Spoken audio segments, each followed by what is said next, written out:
What's going on, folks? This is Mike from Techaholica, and today I'm bringing you another app review. This one is of Chair in a Room, kind of continuing my review of apps in the horror genre. So I previously reviewed Sisters, which is a great little app. It's like a movie that you take part in, but it has a lot of like a jump effects. This is another horror game, but this is more of the suspense. Like it just builds up this aura of suspense while you're in the game, and it really does a great job of just setting the mood. And it's really creepy, and it's also kind of beautiful too. It has really good graphics, and it sets up like the storyline. It has this weird creepy little music in the background the entire time, and then it adds another element on top of that of suspense, which is it gives you a flashlight. And the lights go off, and you can only have the flashlight on for a certain amount of seconds before it goes away, and you got to recharge it, and then you keep going off and on, off and on. So every time that light turns off, it's just terrifying because you're in complete darkness. So this is definitely a game that you want to play with all the lights off. Like any good horror movie or horror app for that matter, you need to play this in the dark, right? Get in the dark, put the headset on, get some headphones on for sure, and try this out because it is really creepy. You can see here some examples of kind of how it looks, right? So it looks really pretty. It's got kind of this nice artistic style to it, and also the thing I really love about it is that it has a storyline. So here in the description it goes even into more detail about that. So here you are. A bare bulb casts a dim light around you. It's flickering, effort to provide the only sound in this dark room. And it goes into this whole little backstory about how you're in this room, you don't know how you got there, and now you got to figure out kind of a mystery how you got there. Which brings me to the only downside that I think of this app is that it kind of leaves you wanting more.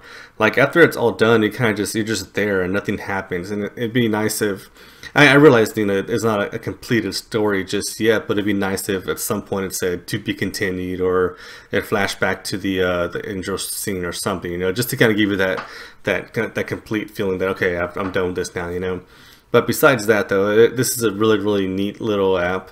It's a lot of fun, and once again, like I mentioned in my last video, I think the horror genre is really going to be a huge target in virtual reality, because it's terrifying. Like if you imagine putting yourself there in that chair in that creepy little room, you can actually feel like you're there once you put the headset on and look around. Like it feels like you're in that creepy little room, and so it's really terrifying, even though it is only 3 or 4 minutes long.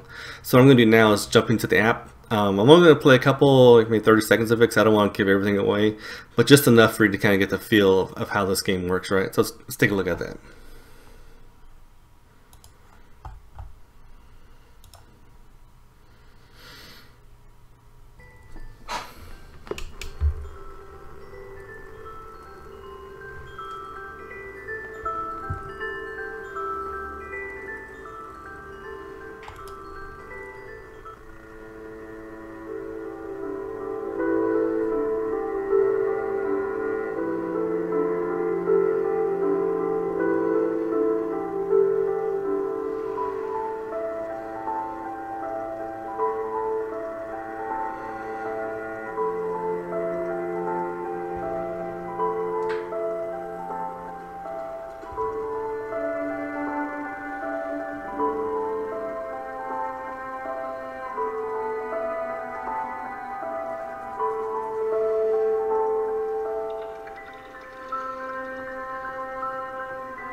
Alright, so as you can see, it's very it's cool. It's I love the little intro where it tells you, you're in this room. It has it brings up the font or the paragraph and all that, and then it tells you explore a little bit. The music kicks in just when it gets really creepy. You see the door open in 1 second, and then as soon as all the lights shut off, it closes. And then, of course, that footstep on the ground, which is, there's little stuff like that throughout the whole room. And as you explore more, I don't know if you can tell too much with the, what I was showing there, because it's kind of weird to see it on the monitor like that. Once you put the headset on, it looks a whole lot better than it does on my computer screen. But, like I said, there's so much detail in this little 4-minute movie that I'm really looking forward to what else they put out. I think it might be just one person, Ryan Bosefield. So Ryan, you did a fantastic job. I love this. I'm going to show it to all my friends and family. And you guys out there, if you tried it out, let me know what you think. Were you as creeped out as I was? And I'll see you guys next time.